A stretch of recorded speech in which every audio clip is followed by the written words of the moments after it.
Good morning, River Rocks Church. This is Gio doing the devotion for today. We are in Philippians chapter 3. And before we get into verse 12, we're just going to do a quick review of where we are in Philippians chapter 3. So Paul is in prison. He wrote this letter of gratitude to the Philippian church, and he also included a lot of encouragement in it to the believers there. He moved from a section where he was talking and mentioning and explaining that there is no heritage, no history, no ability is worth holding in esteem. It's all really just a distraction from knowing Jesus. He went through who he was before, his status, his social status, basically his career level. I mean, he was a very respected person and achieved a lot. And to that, in light of knowing Jesus, that was nothing, just a distraction. And it really puts things into perspective for us. So specifically, right before verse 12 and verse 11, he mentions that he would know Jesus, the power of his resurrection, the fellowship of his sufferings, being conformed to his death, and finally, to attain to the resurrection from the dead. I want to, before we get into verse 12, just go through that real quickly, because Paul specifically mentioned that knowing Jesus kind of went along with all these things. So to know Christ, the Christ that called him on the road to Damascus face to face, the power of his resurrection, that catches my attention because I just saw something recently by I think it's a theoretical physicist. He talked about a pulse that we felt, that we detected in space, something called FRBs, fast radio bursts. They're explosions in the universe. And we really recently picked one up with our, equipment that picks up stuff like that in the universe. And we picked one up that was more powerful than 1 billion suns. That is one of those numbers that's just outside of my comprehension. How powerful is that? More than 1 billion suns. I don't even know how to compute that.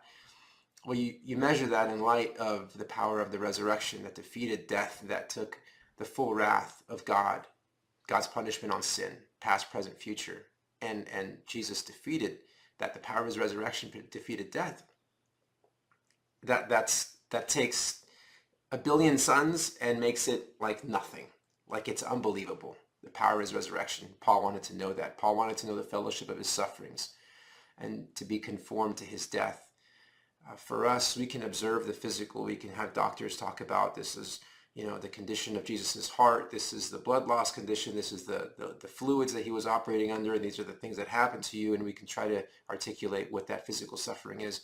But will we ever know the spiritual suffering that he endured? Will we ever fully comprehend that? And finally, he says to attain to the resurrection from the dead. So the ultimate aim, that one day we have this hope that we'll rise from this earth and assume that the glorified bodies that God has called us to and have eternity with him. That's an incredible hope. So he lays that out, and now we get into Philippians chapter 3, verse 12, and it says this: not that I have already attained or am already perfected, but I press on, that I may lay hold of that for which Christ Jesus has also laid hold of me. Philippians was written in about 62 AD. And with Paul talking about this, not that I have already attained, I thought it'd be interesting to look at what has he attained already in his life. So we're at 62 AD. Paul was called to serve the Lord directly by Jesus in about 34 AD. He's on the road to Damascus, and he gets called to serve the Lord. So it's been about 28 years. So over the last 28 years, Paul has traveled to around 30 cities, according to my count. So I could be off, but it's about 30 cities to preach the gospel. He's written 9 books of the Bible. He's faced persecution. He was stoned. He was left for dead. He was arrested. He was imprisoned. He was shipwrecked. He's cast out demons. He's performed miracles, healings. I mean, he's attained a lot, right? In my Christian walk, I can't say I've done those things. No one on this earth can say they've done those things. And Paul, from his perspective, is like, I haven't attained, guys. I'm not there. And we can all agree Paul lived for the Lord. And after all of that, after those 28 years of serving and miracles and experiences, he says that he presses on. Now that's where we kind of can focus in on a little bit. That word for press in the Greek means to pursue, to strive for. He's painting a picture of a chase, in a race. So you can imagine being in a race, there's only one thing on your mind, and that's to win. You're not thinking about what you're making for dinner that night, if you mowed the lawn, how much laundry's on the floor. You're just thinking, I need to push as hard as I can to get this victory. And so there's this idea of full commitment with eagerness, not like, okay, I'm going to take another step now, or I'm going to read my Bible today, or maybe I'll go ahead and, tell the waitress that, here's the gospel.